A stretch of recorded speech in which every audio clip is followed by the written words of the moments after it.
Yan guys, samahan nyo ako na i-unbox to. Dalawa yung i-unbox natin. Yan. Bale, ito yung kanyang price, 129.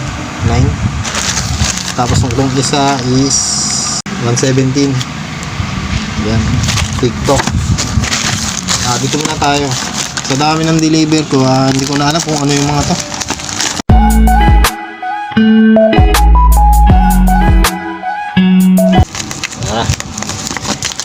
Hindi ko alam kung akin ba to. Binuksan ko na. Ay, oo, yung charger pala ng motor. Ito, 100 plus lang. Made in Chongqing factory ng mga incheck. Tingnan natin yung loob na yan, oh. Gaan lang, kaya pala mumurahin ang gaan, oh. Gaan na kaya ito.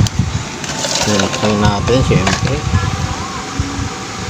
Wala tayong pagtetestingan ng battery, gawa nga ng nakasalpak sa motor.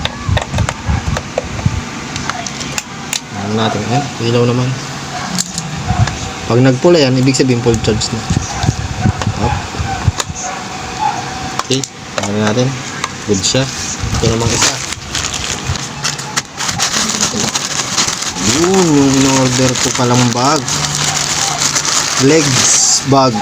Pang rides. Yan. Ganda nyo. Tara, susukat natin. Yan guys. Diba? Wala lang yung ano niya rito. Para dito. Para dyan. Murang-mura lang, 100 plus lang guys, 170. Caterpillar na, gandang klase na. Sa halagang 129 pesos meron ka ng leg bag. Ayun mga kanyang ano,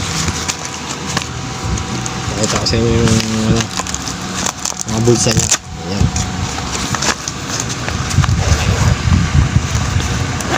malalim na yan, malalim.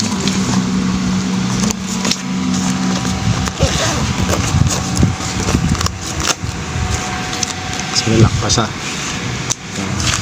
Tapos ito,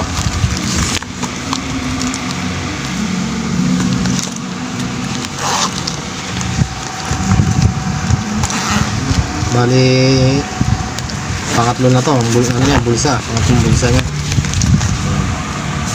Ito pa yung tali, oh. Para dito guys, sa legs. Ayan. Ayan. Dito yan. Okay, oh. Para yung tali, kala ko wala. Ayan. Tapos yung meron din siyang bulsa sa likod. Ayan. Meron din lalagyanan sa likod. Siguro sa payong ito. O cellphone, ewan ko lang. Ayan. Pwede rin sa mga enforcer to, lalagyan na ng panikit. Pero wag lang akong titikitan nyo. Ang mga ano nyo, tulsa nyo. Isang isa, dalawa, tatlo, apat, limang tulsa. Kulit nyo lang guys, pang rides nyo. Pang enforcer, pwede rin, lalagyan na ng panikit. Guys, yun siya kaganda. 129 lang. Okay na, sulit na. Ganda.